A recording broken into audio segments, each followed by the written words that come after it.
Alors bonjour, aujourd'hui j'aimerais laisser parler les guides sur les questions qui préoccupent les gens, que je ne sais pas, que je ne connais pas, mais je vais les laisser parler sur ce qui peut préoccuper les personnes en cette période un peu difficile de confinement. Donc je laisse parler les guides pour répondre surtout aux interrogations et aux demandes des gens qui ne peuvent pas se déplacer. Alors, message pour tous. Alors, la vision que vous avez du monde, j'entends, n'est pas tout à fait celle que nous avons ici, nous, là-haut. Votre vision est resserrée, votre vision est assurée, votre vision est basse et rapetissée. Vous avez cette vision-là au cœur des choses, au cœur de votre bol. Alors quand ils disent bol, c'est un bol de... Enfin, j'entends plutôt un bol où il y a un poisson rouge dedans, en fait. C'est comme si au cœur des choses, il était un peu difficile de prendre de la hauteur et de voir les choses d'un peu plus haut. Alors, ils disent, mais surtout, ayez la foi. Alors, recentrez-vous, ayez la foi et redressez la tête. Soyez fiers de ce que vous avez déjà accompli. Soyez fiers de ce que vous avez fait. Et soyez fiers aussi de ce que vous êtes en train de faire. Il est important non pas de s'interroger sur est-ce que j'ai bien fait ou pas bien fait, que dois-je faire, est-ce que ça c'est bon ou pas pour moi. L'important est pour vous d'avancer, de faire des choix selon votre cœur, selon vos désirs à vous. Alors j'entends des désirs presque ancestraux, des désirs tellement profonds qu'ils remontent à bien loin, soit au niveau de l'âme, soit au niveau des autres incarnations, soit au niveau des lignées familiales. Alors, ils disent, reconnaissez vos désirs, écoutez-les, entendez-les. Parce qu'en fait, dans les désirs, ce qu'ils me montrent là, c'est que dans les désirs que l'on peut éprouver, ressentir au fond de soi, il y a aussi tous les désirs de ceux qui nous ont quittés, c'est-à-dire des lignées ancestrales, mais aussi tous les désirs des autres incarnations, de nous-mêmes dans d'autres incarnations, qui n'avons pas pu les mettre en œuvre. Et en fait, en s'écoutant soi, on aide non seulement soi, mais on aide aussi beaucoup d'autres âmes. On aide son âme à travers toutes les incarnations. On aide aussi les lignées familiales. Et on aide à tout un ensemble d'individus à travers soi. En fait, ce qu'il montre, c'est qu'on est tous reliés et que si chacun s'aide de soi, il aide aussi forcément les autres en même temps.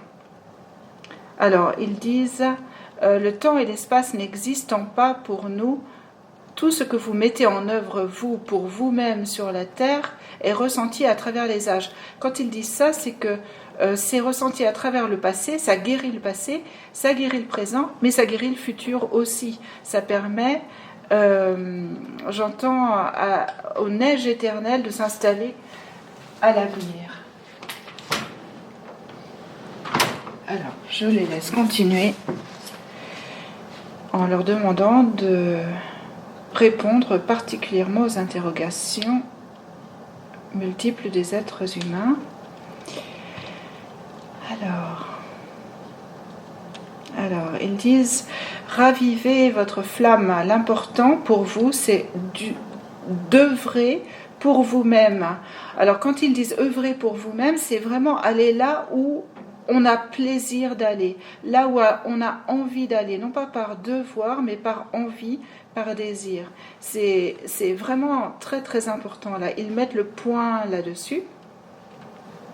Alors, il me montre aussi le royaume des animaux, comme si les animaux montraient à l'homme que eux vont là où ils ont envie d'aller, toujours et encore, et ils sont là pour montrer aux êtres humains que les êtres humains doivent en faire autant.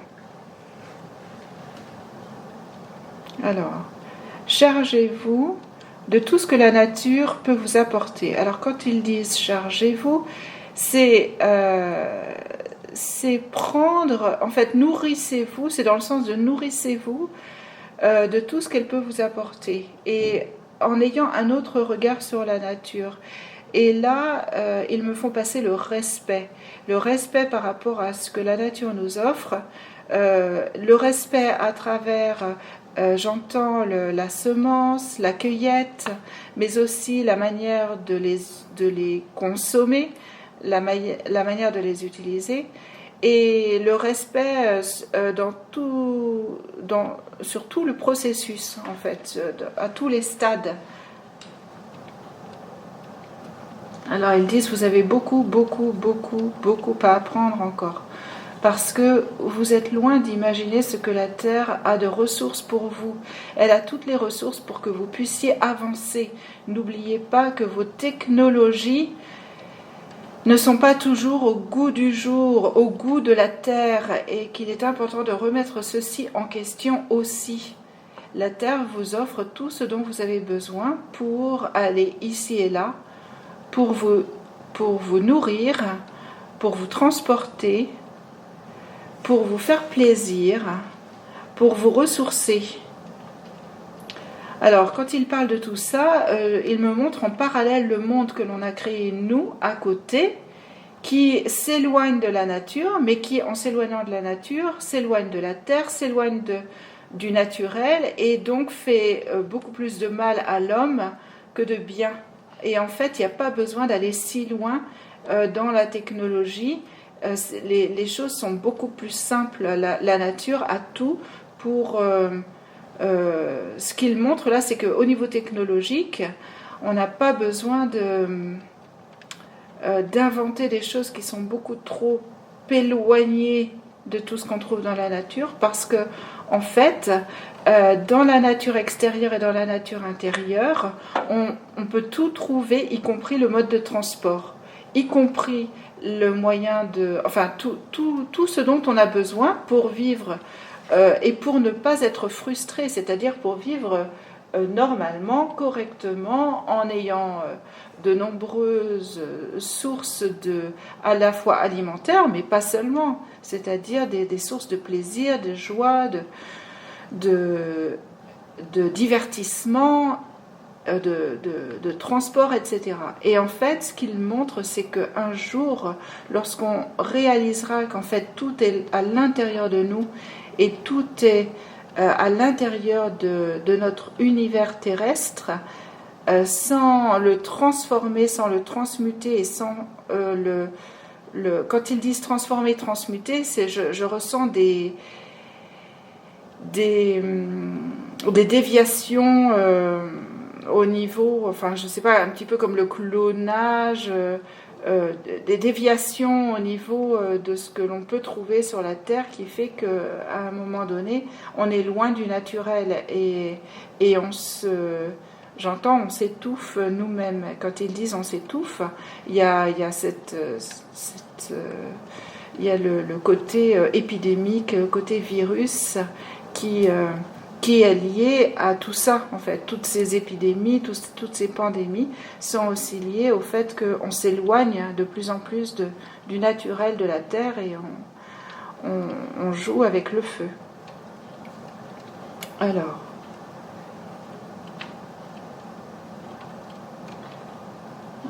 je n'entends plus rien, donc je vais peut-être arrêter là. Je leur demande à nouveau s'il y a quelque chose à rajouter sur ce qu'ils viennent de dire. Là, ils me montrent les différents plans, avec les différents plans de la Terre, les différents plans de l'être humain, et les différents plans, enfin, comme les plans qu'il y a au-delà de la Terre. C'est comme si la Terre changeait, enfin, je ressens ça comme des dimensions. La Terre va changer de dimension, l'homme est sur le point de changer de dimension. Pas tous, bien sûr, parce que tout dépend de son évolution, mais ceux qui peuvent vont continuer cette ascension, ceux qui n'en sont pas encore là vont rester sur le plan qui leur convient, ou aller sur le plan qui leur convient. mais tout est juste, tout est ok. Par contre, quand ils disent tout est ok, ils disent mais ayez conscience que tout est fait pour vous faire avancer et qu'il est important et urgent d'avancer et d'en avoir l'intention. L'intention est extrêmement importante parce que c'est elle qui gouverne l'intention. Tout le reste, les désirs, les envies sont reliés à l'intention. Et donc faire attention aux intentions, c'est pas inutile, au contraire c'est plutôt nécessaire. Alors j'entends la vie est sublime, mais j'entends aussi derrière le mot sublime, la vie est importante et la vie est précieuse. Donc ce qu'il recommande pour terminer à tout le monde, c'est de célébrer la vie en toute chose. Et quand ils disent de célébrer la vie, c'est même dans notre manière de nous nourrir. Attention à ce que l'on mange, attention aux animaux qui sont sacrifiés. Il est important de célébrer la vie.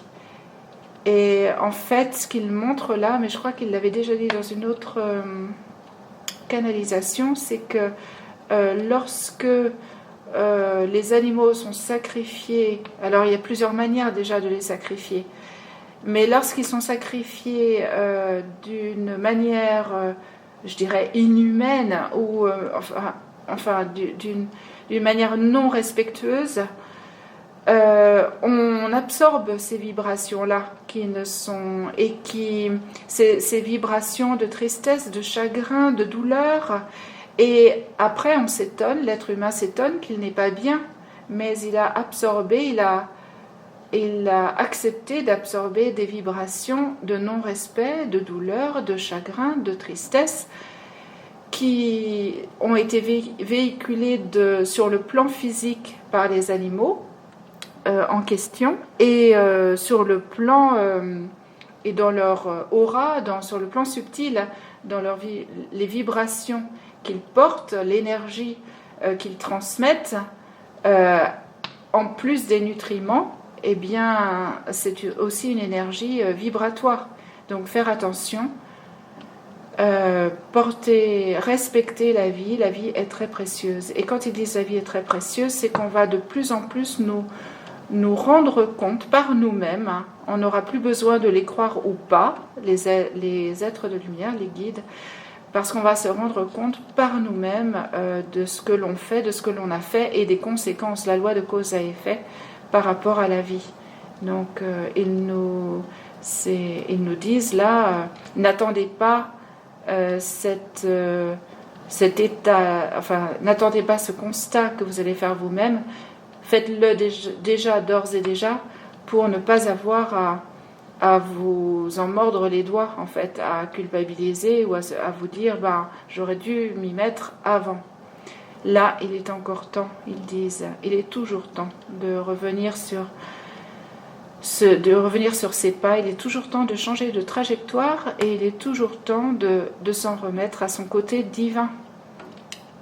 Et là, il vous remercie en remettant une fleur à chacun, une rose à chacun, parce que la rose, en fait, quand il me montre que la rose est remise à chacun de ceux qui écoutent là, c'est la rose qui lui correspond, celle qui représente son intérieur et qui il est réellement.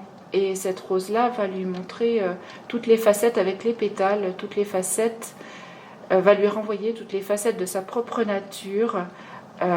De par cette nature extérieure, il y aura un accès à la nature intérieure. Et donc, elle permet d'avancer, à chacun d'avancer de manière un peu plus sûre, avec plus de foi, plus d'espérance. Et et plus de sérénité aussi, de tranquillité. Je ressens de la tranquillité, de la sérénité et de la certitude aussi, parce qu'on a tous besoin d'espoir et de certitude que tout va bien et que tout va bien aller.